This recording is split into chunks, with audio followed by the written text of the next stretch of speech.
আরে হাটে তো গেলাম, হাটে তো একটা গরু পছন্দ হয়েছে না, গ্রামেই দেখতে হবে। শুনলাম নাকি সাধারণ একটা গরু আছে, এ বলে বিক্রি করবে। তাহলে সাধারণের সাথে দেখা করি, কথা বলি। ওর গরুটাও ভালো হবে, আমি দেখেছি। ঠিক আছে, তাহলে সাধারণের সাথে দেখা করি, কথা বলিস। এবার গরুটা ভালোই নিতে হবে। ওটা শাহজাহান না? আরে ওটা সাধারণই তো, ডাক ওকে। এই শাহজাহান, শুন শুন। বুলারিফ, কি বলছিস? শুনলাম নাকি তোর বাড়িতে গরু আছে, আমরা সবাই মিলে কুরবানি দেবো, তোর গরুটা বিক্রি করবি? হ্যাঁ, বিক্রি তো করবই, তো দাম দর কত হবে তোরাই বল। আরে দাম দর আবার কি করবো, কুরবানির গরু বাজারে যা চলছে তাই দিব। ঠিক আছে, বাজারে যা চলছে তাই দিবি, ওই কোরবানির ভাগাতে আমিও থাকবো। ও থাকিস, তাহলে তোর ভাগের টাকাটা নিয়ে বাকি টাকাটা তোকে দিয়ে দেবো। তাহলে তো কথাবার্তা হয়ে গেল, গরু পেয়ে গেছি। সবই ঠিক আছে, ওই পাড়ার শাহিদ আমাদের ভাগাতে থাকবে, তো টাকাটা নিয়ে নিস। ঠিক আছে, চল তাহলে। ঠিক আছে শাহজাহান, যা তাহলে। কিরে শাহিদ, গরু টরু দেখলি নাকি? হ্যাঁ, দেখা হয়ে গেছে। তাহলে এবছর আমাকে তোদের ভাগাতে লিস। তোকে আর কি বলবো, তোকে তো ভাড়াতে নিতে পারবো না। কেন রে, আমাকে ভাগাতে নিতে পারবি না কেন? আমার কি দোষ? আমার কি টাকা পয়সা নেই? আরে সেই ব্যাপার না, তোকে যদি ভাগাতে নি তাহলে আমাকে বের করে দেবে। কোনো বছরই তো দেখি আমাকে কেউ লাই না ভাগাতে, আমার কি দোষ? তুই যদি ভাগাতে ঢুকতে চাস তাহলে আরিফের সঙ্গে দেখা করিস। ঠিক আছে শাহিদ, তুই যা, আমি আরিফের সাথে দেখা করি। ঠিক আছে।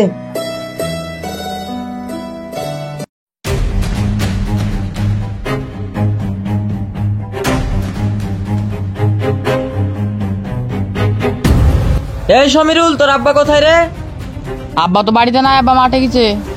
তোর আব্বা যে 2 লাখ টাকা লিয়েছে, 2 বছর হয়ে গেল, আমার টাকাটা কি দিবে না? আমি তো ঠিক জানি নে, আব্বাকে বলো গা। তোর আব্বার সাথে তো দেখা হয় না, তোর আব্বা তো পালি বেড়ায়। এই মাসে সুদ সহ 4 লাখ টাকা হবে, এই 4 লাখ টাকা যদি না দিতে পারিস তোদের বাড়িঘর সব দখল করে নিব। তোর আব্বাকে তুই ভালোভাবে বুঝিয়ে দিস, আমি আসছি।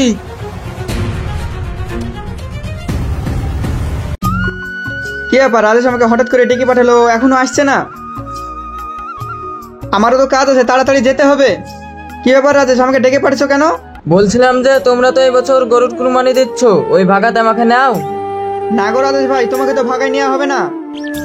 কেন, আমার কি দোষ? আগের বছর আমাকে ভাগাতে নাওনি, এই বছর আমাকে নিচ্ছ না, আমার দোষটা কি সেটা তো বলো। কেন যে তোমাকে ভাগাতে নেয় না সেটা আমি জানি, এবং কোনোদিনই কেউ তোমাকে ভাগাতে নেবে না। কেন নিবে না? আমার কি টাকা পয়সা কম নাকি? ভাগাতে কি আমি টাকা দিতে পারবো না? লাগলে 5,000 টাকা বেশি দেবো। আরে সেটা বিষয় না, তোমাকে যে কেন ভাগাতে নেয় না সেটা আমি বলছি। হ্যাঁ বলো। তোমাকে ভাগাতে না নেওয়ার একটাই কারণ যে তুমি যেই পথে রোজগার করো সেই টাকায় কুরবানি দেওয়া হবে না। তোমার ওই সুদের টাকা যদি আমাদের কুরবানিতে ঢুকে তাহলে আমাদের কুরবানিটাও কবুল হবে না, সেই জন্যই তোমাকে কেউ কুরবানির ভাগাতে নেয় না। ও আচ্ছা আচ্ছা, এবার ব্যাপারটা বুঝলাম। ঠিক আছে, কোনো ব্যাপার নাই, আমার টাকায় আমি কুরবানি দিব না। আমার মা কিছু টাকা গুছিয়েছিল, ওই টাকায় কুরবানি দেবো। ঠিক আছে আরিফ, এই বছর আমাকে কুরবানির ভাগাতে নিও। ঠিক আছে, তাহলে আমি সবাইকে বলে দেখছি, তুমি টাকাটা দেওয়ার ব্যবস্থা করো। ঠিক আছে, তাহলে এখন আমি আসছি। আরে সাহেব, ওই পাড়া রাজেশ তো আমাদের কুরবানির ভাগায় ঢোকার জন্য টাকা দিয়েছে। আরে কি বলছিস আরিফ, জানিস না একে কোরবানির ভাগায় কেন নেওয়া হয় না? আরে সে তো জানি, ও বললো ওর মায়ের কিছু টাকা জমানো ছিল, সেই টাকাটা আমাদের কুরবানির ভাগাতে দিয়েছে। ও আচ্ছা, ঠিকই আছে। হ্যাঁ ঠিকই আছে, সবার টাকা গোছানো হয়েছে তো? হ্যাঁ হ্যাঁ, সবের টাকায় গোছানো হয়ে গেছে। চল গরুটাকে দেখে আসি।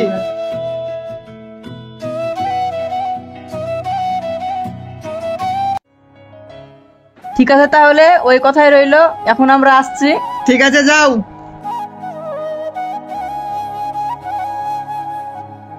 কি বললো শুনলা তো? কষ্ট করে সবাইকে ম্যানেজ করতে হয়েছে। এবার সঠিক পথে ফিরে আসো, তাহলে প্রতি বছরই আমাদের কুরবানির ভাগাতে থাকতে পারবে। হ্যাঁ হ্যাঁ অবশ্যই। এবার কিন্তু দূরে দূরে গিয়ে গোছ বিলি করতে হবে, লাগলেও আমাদের ভাগের মাংস দিয়ে গরিবদেরকে বিলি করতে হবে। কি বলছো সব? তাহলে কুরবানি দিয়ে লাভ কি হবে? লাভের কথা কি বলছো? আমরা কি কুরবানি লাভের জন্য দিই নাকি? এরে তাই বললে হবে? আমার বাড়িতে মা আছে, অন্তত 2 কেজি মাংস দিতেই হবে। হ্যাঁ কি বললো, আর একবার বলো। এরে বলছিলাম যে আমার মা নরম নরম মাংস ছাড়া খেতে পারে না, তাই বলছিলাম যে 2 কেজি মাংস পাঠিয়ে দিও। আরে তুমি বুঝছো না কেন? আমাদের তো সামর্থ্য আছে, পারলে 2 কেজি মাংস কিনে খেতেও পারি। তাহলে এইভাবে কুরবানি দিয়ে আমাদের লাভটাই আবার কি? 1 মিনিট, এই নাও তোমার ভাগের টাকা। সব জায়গায় লাভ করলে হবে? কুরবানি তো লাভ খুঁজছো। তুমি কোনোদিন ভালো হয়েও না, তুমি কোনোদিন ভালো হবে না। তোমাকে কেউ কুরবানিতে নেবে না, তুমি একা কুরবানি দাও গা। এই সাহেব চল। এরকম কিছু কিছু লোক থাকে, তারা জীবনে শুধরায় না, জীবনে পরিবর্তন হয় না, তারা লাভ খেতে খেতে সব জায়গাতেই লাভ খোঁজে। তো ভিডিওটা ভালো লাগলে অবশ্যই লাইক কমেন্ট শেয়ার করে দেবেন। Tata, bye bye.